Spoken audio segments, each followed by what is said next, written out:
Salutations les amis, ici Naldurion et bienvenue pour cette nouvelle vidéo, je suis ravi de vous retrouver. Je n'ai pas encore retrouvé ma voix par contre, mais voilà, nouvelle vidéo, nouveau format que je m'apprête à vous introduire juste après. Ma petite amie, qui est également ma fiancée depuis l'été dernier, et mon meilleur ami m'ont depuis quelques temps dit « Nel, il faut absolument que tu présentes tes achats de manière mensuelle. Bien d'autres le font déjà, effectivement, mais on achète tous des choses différentes.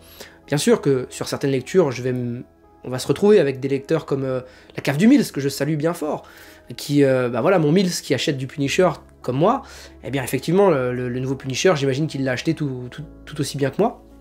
Mais je me dis, bon, on achète tous des choses différentes, pourquoi est-ce que je ne les présenterai pas moi-même? Donc voilà, c'est ce qui fait l'objet de cette première vidéo qui en amènera une à chaque fin de mois à venir. Donc en février, vous en aurez une prochaine. Et puis, ce sera très succinct, effectivement, puisque certains comics de ces vidéos-là vous seront présentés dans des vidéos dédiées. Je pense notamment à Démon, que je m'apprête à présenter aujourd'hui en premier lieu, qui aura donc sa vidéo à lui. Et plein de choses que j'ai peut-être même certaines que j'ai déjà présentées. C'est vrai que je peux avoir aussi des achats que j'ai lus très rapidement et que je vous ai présentés au cours du même mois de l'achat. Voilà, c'est une introduction que j'ai voulu assez courte pour que vous sachiez dans quoi vous vous embarquez avec moi maintenant, mais ça fait partie de mes envies pour 2023. Voilà, j'ai envie d'apporter moi aussi mes achats comics mensuels, comme d'autres le font déjà, et je trouve que c'est intéressant un petit peu de savoir ce que tout le monde a dans sa petite bibliothèque. Voilà, enfin petite, plus ou moins. En tout cas, plein de récits à vous présenter aujourd'hui de manière très succincte, encore une fois. Ce n'est pas l'objectif de la vidéo de rentrer dans les détails. En plus, pour la plupart, je dirais pour 80% d'entre eux, je ne les ai toujours pas lus, puisque j'ai une pile à lire qui est fantastiquement grosse. On commence tout de suite avec deux achats du mois de janvier, à savoir Warhammer 40 000, Marneus Calgar, que je vous ai présenté en vidéo, et j'avais hâte de le faire parce que c'était une très très bonne lecture, très très bon coup de cœur de ce début d'année. Et puis Sœurs de bataille que je m'apprête à lire prochainement, voilà, dans la collection Marvel, Warhammer, vous le savez si vous avez vu ma vidéo, et je vous y renvoie d'ailleurs directement si vous voulez en savoir plus. En tout cas sur Marneus Calgar, évidemment. Voilà, donc ces deux livres-là, et je ne sais pas quel sera le tome 3, je ne sais pas quand est-ce qu'il est prévu, mais j'ai hâte, parce qu'à chaque fois, ce sera une nouvelle armée, un nouvel héros d'une armée, etc. Je trouve ça super sympa comme format, surtout que pour des nouveaux lecteurs, ça passe nickel. On poursuit avec Punisher. Alors là, c'est celui de mon meilleur ami, il me l'a prêté, il m'a sauvé la vie en me le prêtant, parce que moi je l'avais commandé Day One, je l'avais même précommandé, et je ne l'ai jamais reçu. Il y a eu un problème dans les livraisons, apparemment dans les stocks, chez la Fnac, chez la Fnac.com carrément, qui n'avait pas reçu les camions Panini apparemment. Et Punisher, eh bien non, pas de Punisher au mois de janvier pour moi. Je pense qu'il y a eu un problème avec ma commande exclusivement, parce que quand même aucun Punisher pendant, je crois que j'ai attendu une semaine et demie. Hein. C'était pas possible, je pense qu'il y a eu un souci. En tout cas voilà, j'espère le recevoir prochainement, mais celui-ci ce n'est pas le mien à proprement parler, mais je l'ai quand même acheté. Voilà, Punisher, j'en ai fait une vidéo dédiée, vous savez très bien ce que j'en pense, ça a été un de mes coups de cœur en ce début d'année également. De toute façon, j'ai commencé 2023 avec que des coups de cœur, excepté celui que je vais vous présenter juste après. Voici l'objet du litige actuel dans lequel je me situe. Démon de Scott Snyder et Greg Capullo, un duo quand même mythique, hein, qui avait œuvré sur Batman dans l'ère New 52, donc je le rappelle, l'ère DC Renaissance, dans les années 2010-2011 par là, chez nous. Et bien voilà, j'avais hâte de revoir ce duo, surtout que moi, alors moi Snyder, c'est un peu un auteur clivant pour moi. Autant j'ai surkiffé son travail avec La Cour des Hiboux, La Nuit des Hiboux, et même sa relecture, pardon. Voilà, j'avais beaucoup aimé sa relecture des origines du Batman, avec donc le tome 4 et 5 de la collection Batman de l'ère New 52. C'est ça. C'est l'an 0 partie 1 et l'an 0 partie 2. J'avais bien aimé aussi. Enfin, certains disent que son run est inégal sur l'ère New 52, je ne suis pas tout à fait d'accord. Effectivement, ça commence très très fort, et c'est un petit peu moins fort sur la fin, mais tout est très intéressant. Et par contre, Snyder, moi il m'a perdu, et je l'ai perdu en même temps, lorsqu'il nous a pondu Batman Metal. Déjà, il y a un truc qui puait bien la merde, c'était Batman All-Star Batman. Franchement, déjà avec All-Star Batman, je me suis dit, ok, c'est un action comics un peu énervé, brut de coffre, avec zéro fondation. 3 tomes pour ça en plus, bon voilà, je crois que j'ai même pas acheté le 3e tome pour vous dire. Il faudra que je le fasse histoire d'être complétiste à 300%, mais bon. Et là je me suis dit, allez, Batman Metal, ça a été une purge cataclysmique me concernant. Et je crois que beaucoup partagent mon avis quand même. Même si tout n'est pas à jeter hein, dans Batman Metal, je sais que certains m'ont dit oh, l'univers noir c'est quand même fantastique, machin. Moi ça me parle pas. Ça me parle pas. Moi dès que ça devient gothique, hard rock, c'est pas pour moi. Donc, c'est pas pour rien d'ailleurs qu'il y a eu des variantes cover, je m'égare, hein, mais il y a eu des variantes cover comme celle-ci là, avec des groupes de musique justement, death metal et compagnie. On revient sur Démon. Snyder et Capullo, je les attendais au tournant, notamment Capullo que j'adore, son trait je le trouve fantastique. Et il a bossé sur Spawn, c'est vraiment un dessinateur que je kiffe. Et Démon, bah, le synopsis me plaisait bien, parce qu'il y a un petit peu de Spawn, puis un petit peu des mélanges de plein de choses. Et alors, je dis peut-être des bêtises, mais il me semble que c'est un comics qui a été exclusivement créé à l'origine, en tout cas aux USA. Aux États-Unis, c'est sorti pour la plateforme Comixology en fait. C'est-à-dire que Comixology a fait une demande.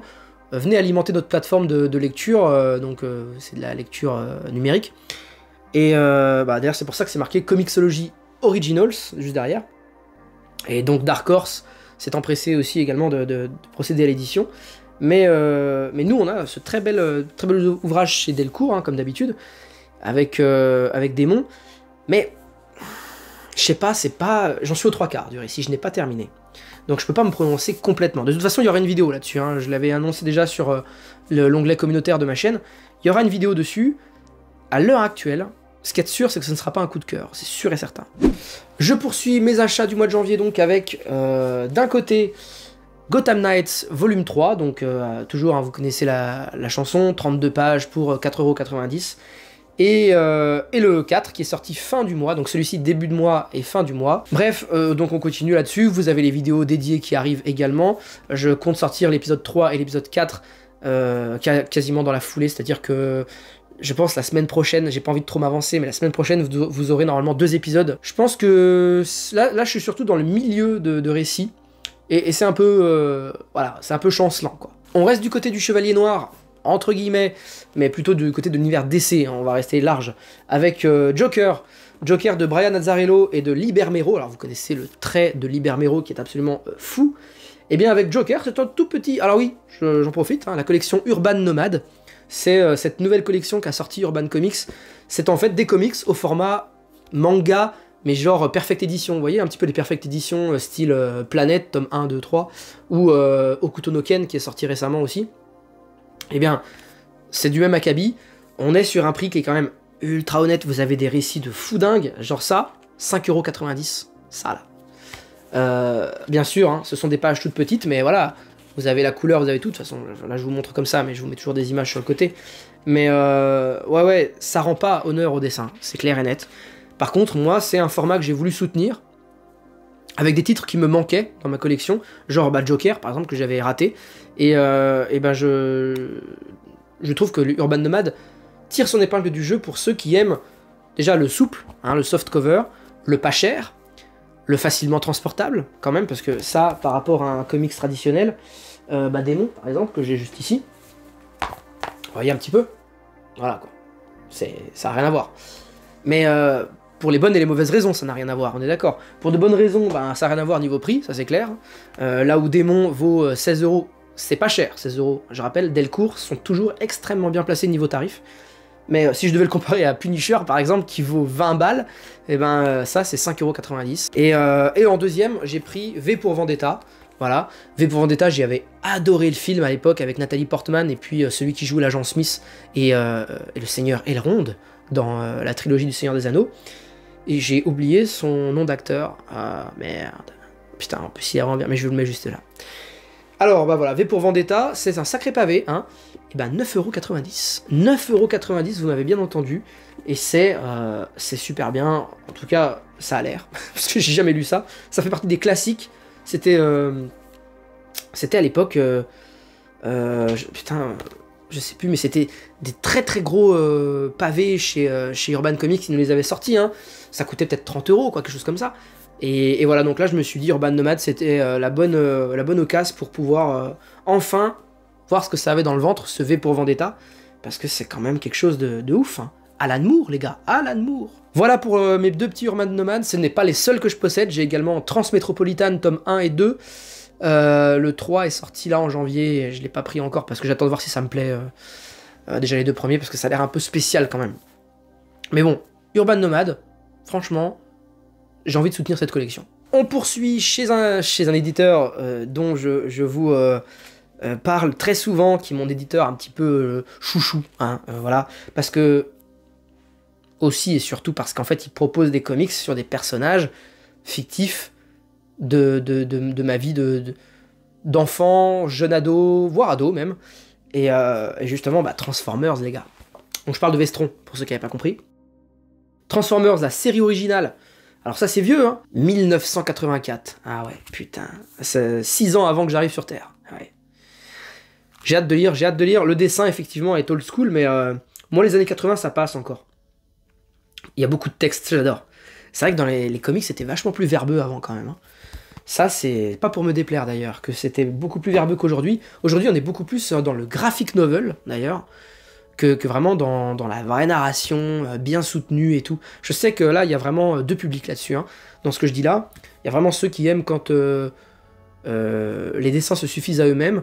Bah moi, j'aime bien mes petites bulles, j'aime bien mes petits encarts de texte. Ensuite, on a Warworld, tome 3. Donc Warworld tome 3, c'est en fait le volume 7 de la série Transformers. Alors, honnêtement, je vais pas m'amuser à feuilleter ça, parce que je n'ai même pas lu le premier Warworld. Juste un petit mot d'ailleurs, en parlant de ça, parce que je vous vois venir. Le mec, il achète des trucs, c'est volume 7, il a pas lu le volume 1, c'est quoi ce délire, machin. Alors, les comics indépendants, c'est d'autant plus vrai que les comics indépendants, c'est pour ça que je profite de cette petite présentation pour faire cette parenthèse. Tout est hors stock en quelques temps. Et j'ai des preuves pour tout ce que j'avance là. Je prends les choses Day One, ce qui me plaît en tout cas, parce que j'ai besoin d'avoir les trucs à des prix décents en fait, tout simplement. Parce que là, je vous dis un truc, moi à l'époque j'avais raté Crost. Aujourd'hui, si je veux me procurer les Crost, je dois sortir 50, 60 euros pour un numéro en fait. Pour un bouquin, je dois sortir 60 balles, alors qu'à l'époque c'était sorti à 20 balles quoi. Donc ouais, j'achète beaucoup de choses, parce qu'au final, les spéculateurs ils pètent des plombs. Là les Urban Limited, bon Urban Limited c'est pas vraiment le bon sujet parce que c'est des objets de collection, mais il y a plein de bouquins qui vont sortir. Là par exemple les Tortues Ninja chez iComics, je vous garantis un truc, les hardcovers qui sortent actuellement, quand ce sera introuvable, vous allez les voir à des prix de grand malade mental. The Last Ronin, là avant la deuxième impression, parce qu'il y a une deuxième impression qui arrive en mars, vous allez voir, c'est en train de partir, mais c'est n'importe quoi. C'est du petit tirage. Et Vestron, c'est d'autant plus vrai avec eux, parce qu'eux, ils sont deux dans la boîte, en fait. Hein. Et, bah ouais, quand ça sort, faut soutenir. Moi, j'ai beaucoup d'achats soutien aussi. Hein. C'est pas... Je suis pas un acheteur compulsif, what the fuck. Hein. J'achète pas tout et n'importe quoi, déjà, ça c'est clair et net. Il y a des choses pour lesquelles je vais complètement faire l'impasse, style Transformers avec Little Pony. Bah, il y a beau marquer Transformers dessus, je vais pas l'acheter le truc, parce que j'en ai rien à foutre de Little Pony. C'est ça qu'il faut bien comprendre, c'est qu'aujourd'hui, c'est bien beau de se dire je m'oriente sur l'occasion, je le fais, hein, je suis un des premiers à aller le faire, mais il faut soutenir les éditeurs. Je veux dire, on a la chance d'avoir des trucs en français, dans des qualités qui, moi, me conviennent, mais complètement, même si c'est un peu cher, Vestron, et on va pas se le cacher, c'est cher. Mais les gars, il faut qu'ils rentrent dans leurs frais aussi, ils sont deux, les mecs. Ils sont deux, il faut qu'ils aillent chercher des licences comme Power Rangers, chez Boom Studio, il faut qu'ils aillent chercher du Godzilla, c'est compliqué pour eux. Hein. Et ils nous sortent des trucs, moi, qui sortent du commun, voilà. On sort des trucs moches de chez Panini, alors non, c'est sûr, les Deluxe de chez Panini, c'est pas moche, hein, mais merci, 32 balles, faut arrêter les conneries. Par contre, on sort des 100% un peu insipides, de ces trucs-là, voilà, qui ont pas de saveur. Et ben ouais, Vestron, eux, ils nous font du soft cover, des choses comme ça, mais ouais, c'est 16,95, 18 €, voilà. Godzilla versus Power Rangers, le crossover que j'attendais, je vais le lire très très prochainement. Bon, ça me chauffe de ouf, déjà, il y a les Power Rangers dessus, on sent le Megazord arriver versus le Godzilla, je pense que ça, c'est assez clair. Et déjà, on voit le Dragon Zord en arrière-plan, qui s'apprête à attaquer Godzilla, mais qui a un peu les boules quand même, hein, faut dire ce qu'il est. On est quand même là en présence du kaiju le plus puissant de l'univers, et ceux qui me contredisent iront mourir. Alors, c'est très très beau, je vous mets des illustrations juste ici, moi je kiffe ça, franchement, ça fonctionne avec moi, mais carrément, je connais personnellement pas du tout Skull and Bone, Freddie E. Williams 2, je connais pas les auteurs, mais j'ai hâte de lire ça. Après Vestron, place à Delcourt une nouvelle fois avec Criminal volume 2. Donc j'ai pas commencé le volume 1 encore. Très bel objet, déjà un magnifique dos rond avec le petit marque-page en ruban. Ed Brubaker et Sean Phillips. Criminal, c'est le classique absolu. Criminal, j'ai hâte de commencer parce que Ed Brubaker, tout le monde en parle en ce moment. Le commis des comics, il jure que par ça, par Reckless. Alors ouais, j'avais lu le premier Reckless, c'est vrai que c'est très top. Mais non, mais Ed Brubaker et Sean Phillips, il faut que je me lance dans l'épopée de ces deux foufous là. Voilà. On termine avec un mastodonte et pas des moindres. L'Omnibus qui est sorti... Alors normalement ça sort le 1er février, c'est-à-dire aujourd'hui. Moi je l'ai eu le 30 janvier, 31. Ouais, je l'ai eu un peu en avance. Il est encore sous blister, voilà. Parce que peut-être que je lise Heroes Reborn, tout simplement. Et ensuite, je lui enlèverai son petit blister, voilà. Mais ouais, retour du monde dirigé par Fatalis, hein, le docteur Fatalis. Et puis c'est tout. Je ne vais pas vous en dire plus, puisque moi-même, je ne sais pas trop ce qui s'y passe dans ce magnifique omnibus à 90 balles. Moi j'adore les omnibus, je sais pas, vous dites-moi en commentaire si vous aimez cette folie des omnibus en ce moment avec Panini. Moi je kiffe. C'est autant je suis pas du tout un mordu des Deluxe chez Panini, je trouve que c'est trop cher pour ce que c'est. Par contre, les omnibus, j'adore ces bouquins-là. Alors ouais, c'est sûr qu'à lire dans un lit, c'est impossible. Ça a plus de place dans une salle de sport que sur une table de chevet, ça c'est la vérité. Par contre, sur une table, moi je lis sur table, souvent, et ça s'y prête tout à fait, franchement. Donc voilà, j'ai hâte de lire le premier, Heroes Reborn, et vous savez quoi, je vais le ranger juste à côté de son frère, voilà, juste ici, et vous voyez comme la place était quand même naturellement prévue pour. C'est tout pour moi les amis dans cette première vidéo Achat Comics. Voilà, je suis très succinct sur la plupart des ouvrages parce que, comme vous le savez, je les ai pas lus en fait, pas tous en tout cas. Et puis ceux que j'ai lus, vous en aurez soit une vidéo, soit vous l'avez déjà eu. Ça en l'occurrence Punisher et Warhammer, vous avez compris. Voilà, on se retrouve samedi avec normalement Démon que je vais présenter. Vous le savez, ça ne sera pas un coup de cœur, mais ce sera potentiellement, c'est un nouveau mot, qui veut dire potentiellement, mais possiblement aussi, voilà. Hein.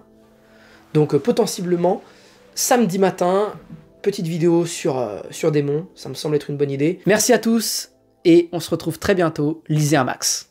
Ciao.